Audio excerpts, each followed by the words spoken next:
In recent weeks and months, we have seen a shocking increase in extremist disruption and criminality.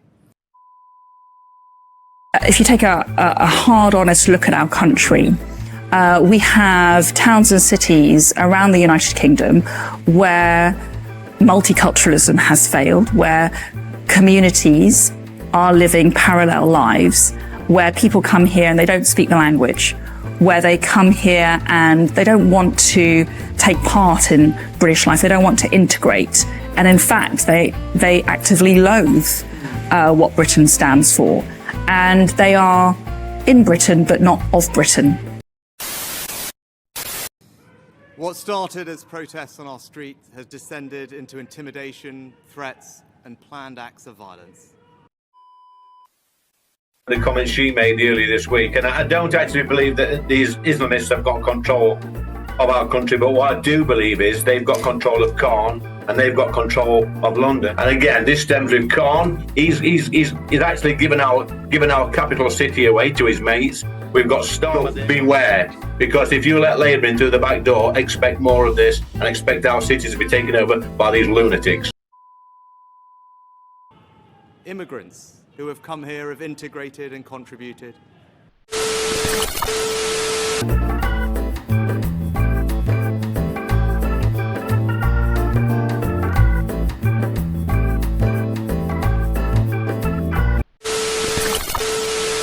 They have helped write the latest chapter in our island story.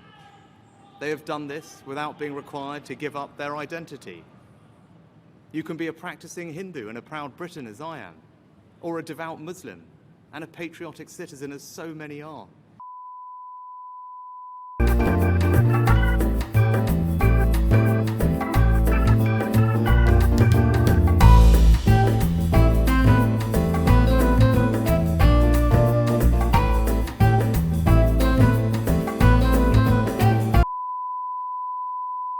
Or a committed Jewish person and the heart of your local community.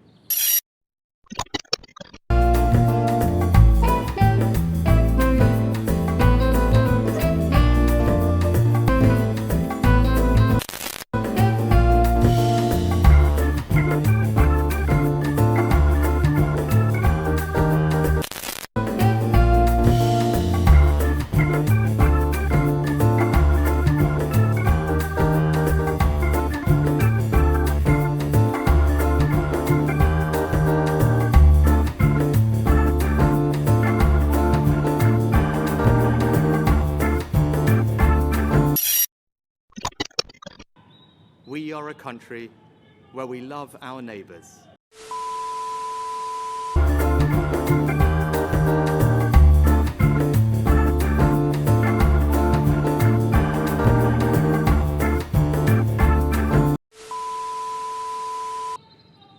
But I fear that our great achievement in building the world's most successful multi-ethnic, multi-faith democracy. It's been described as gimmicky, divisive, disastrous, cheap, and a return to the 70s politics of the National Front. The van with the misleading go-home message to illegal immigrants has had a short shelf life. It survived 2 weeks on the road through certain immigrant communities in London during the summer. But there are forces here at home trying to tear us apart.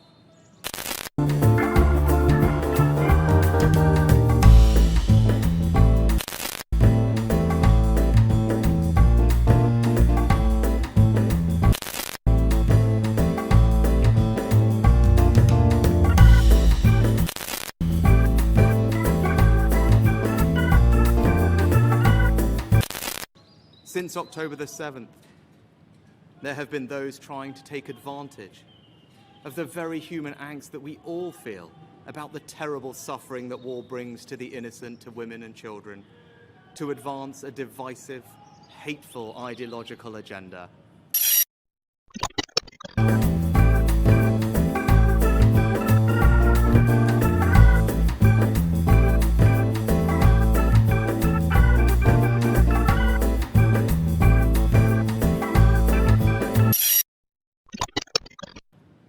On too many occasions recently, our streets have been hijacked by small groups who are hostile to our values and have no respect for our democratic traditions.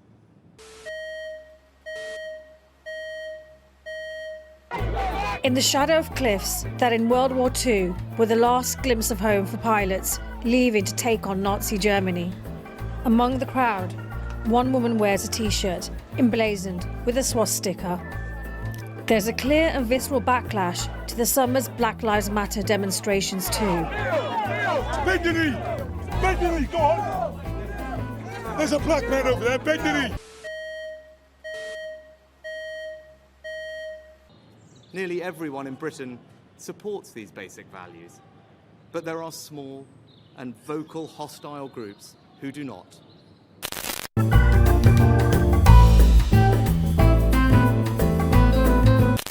Madam Deputy Speaker, it's the Labour Party, it's the Lib Dems, it's the Coalition of Chaos, it's the Guardian reading, tofu eating, wokerati, dare I say, the anti-growth coalition that we have to thank for the disruption that we are seeing on our roads today. Islamist extremists and the far right feed off and embolden each other. They are equally desperate to pretend that their violence is somehow justified, when actually these groups are two sides of the same extremist coin.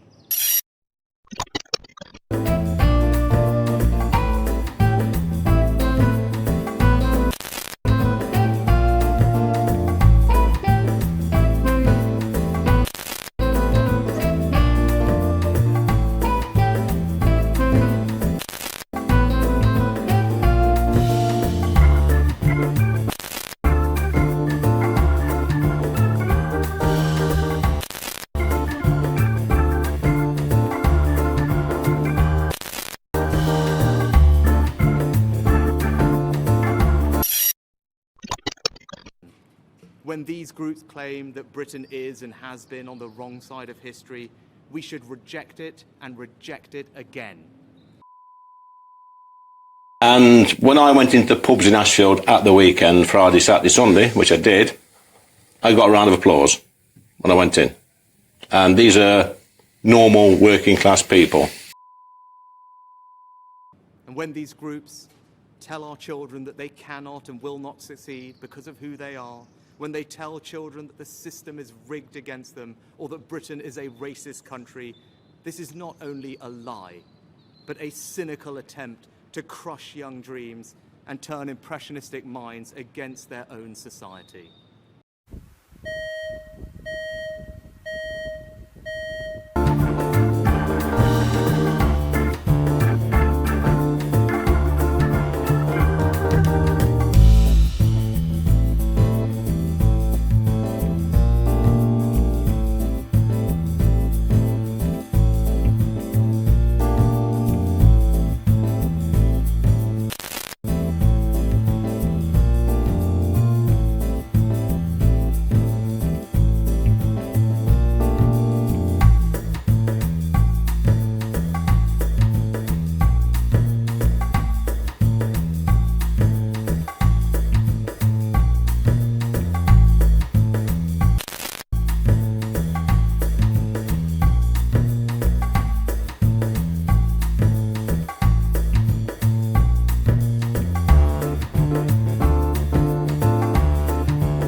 I stand here as our country's first non-white Prime Minister, leading the most diverse government in our country's history.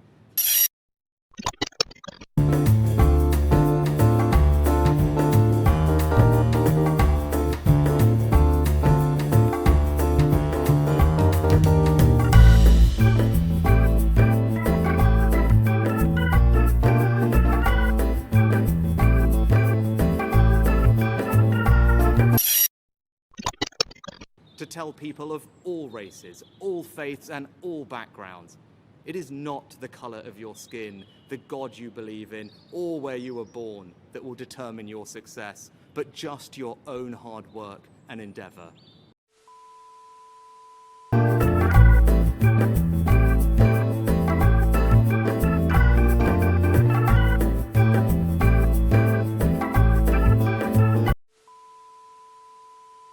government must also back up that call with action.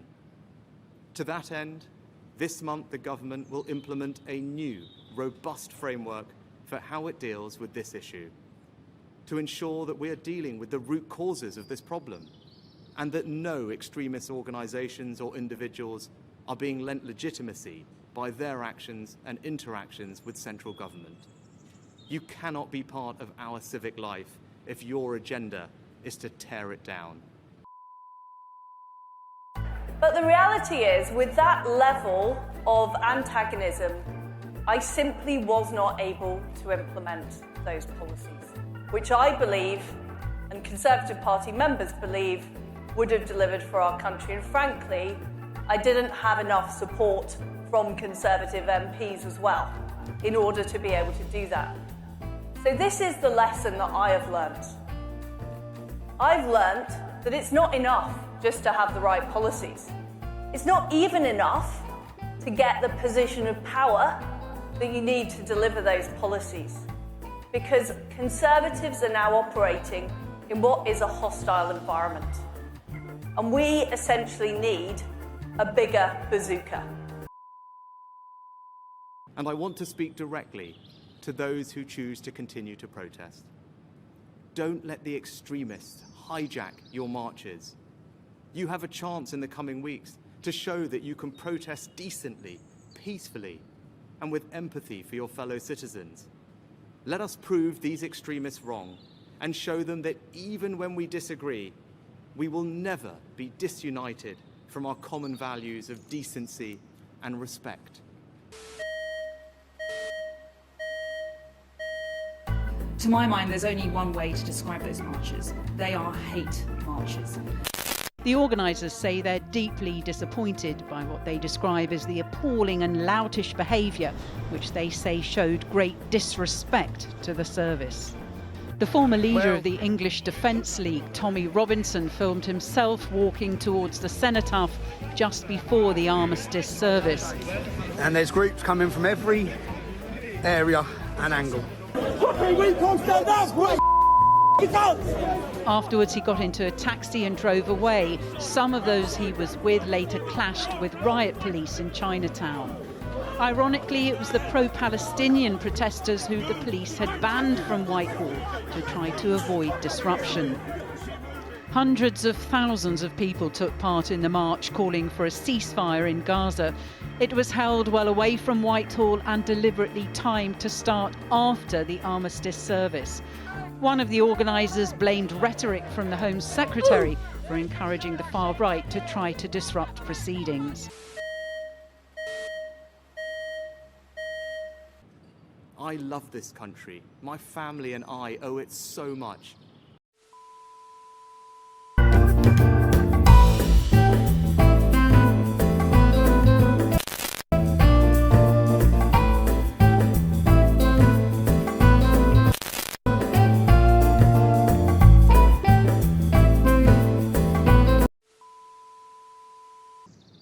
When they tell their lies, we will tell the truth.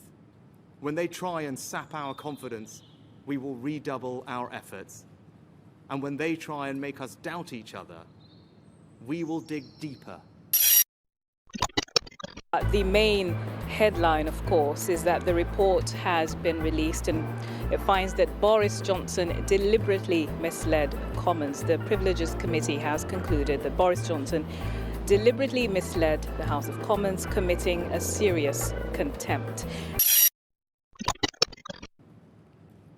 If we do that, we can build on our great achievement in creating today's Britain, a country of kind, decent, tolerant people. That a Prime Minister of this great nation would use the terms bank robber and letterbox to describe Muslim women who wear a burqa. Well, people, Philip, dig out all sorts of... You said it. We can make this a country in which we all feel a renewed sense of pride. This is our home. So let us go forward together, confident in our values and confident in our future.